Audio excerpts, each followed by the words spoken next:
Banyak orang yang belum memahami apa itu perjanjian pranikah.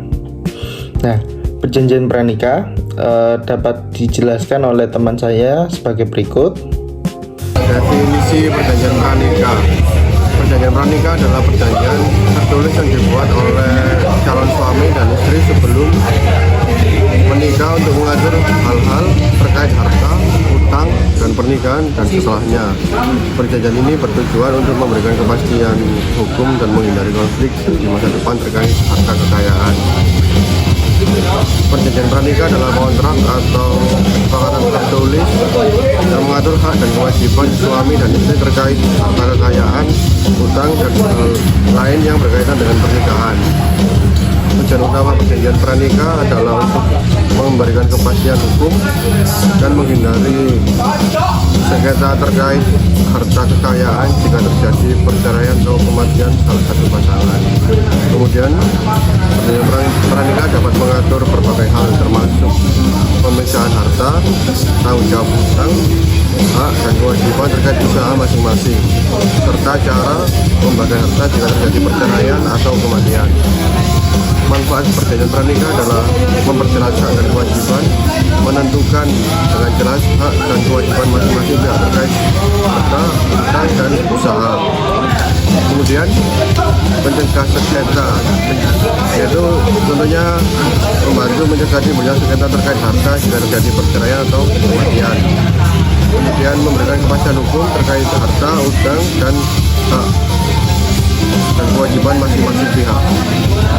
Assalamualaikum warahmatullahi wabarakatuh. Perkenalkan, nama saya Muhammad Rani Wijaya dengan NIM 131240002. Di sini saya akan menjelaskan tentang dasar hukum perjanjian pranikah. Oke. Aturan mengenai pembuatan perjanjian pranikah dimuat dalam KUH Perdata dan UU Perkawinan pasal 139 KUH Perdata menerangkan bahwa para calon suami istri dengan perjanjian perkawinan dapat menyimpang dari peraturan undang-undang mengenai harta bersama, asalkan hal itu tidak bertentangan dengan tata susila yang baik, tata tertib umum, dan sejumlah ketentuan yang berlaku.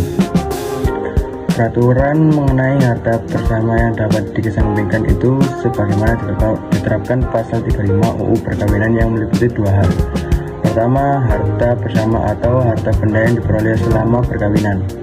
Kedua, harta bawaan dari masing-masing suami dan istri, dan harta benda yang diperoleh masing-masing sebagai hadiah atau warisan adalah di bawah penguasaan masing-masing sepanjang para pihak tidak menentukan lain. Atau dalam sebuah perjanjian terkait kapan perjanjian pranikah dapat dibuat, ketentuan dalam UU Perkawinan menerangkan bahwa pembuatan perjanjian pranikah dapat dilaksanakan pada waktu pernikahan atau sebelum pernikahan, dan perjanjian tersebut mulai berlaku saat perkawinan dilangsungkan. Kemudian penting pula untuk diketahui bahwa perjanjian pranikah merupakan pilihan opsional atau tidak wajib dibuat jika tidak diinginkan. Namun ada perjanjian pranikah sebagaimana diterangkan pasal 146 KUH Perdata. Hasil dan pendapatan istri dalam penguasaan suaminya. Terima kasih. Perkenalkan, nama saya Andika Taja Widayata dengan NIM 13124000213. Di sini saya akan menyampaikan apa saja format-format yang terdapat dalam perjanjian pranikah. Nah, dalam perjanjian pranikah di dalamnya memuat berbagai macam hal seperti pemisahan harta, di mana dalam perjanjian pranikah terdapat pemisahan di mana ada harta pribadi dan harta bersama, di mana harta pribadi adalah harta yang dimiliki sebelum menikah dan harta bersama adalah harta yang telah dimiliki bersama atau dalam upayanya bersama-sama atau dalam memilikinya dalam waktu sudah setelah menikah. Nah, dalam perjanjian pranikah hal itu dapat dipisahkan, dan hal itu harus dipisahkan dikarenakan pemisahan harta adalah hal utama yang ditekankan pada perjanjian pranikah. Begitu.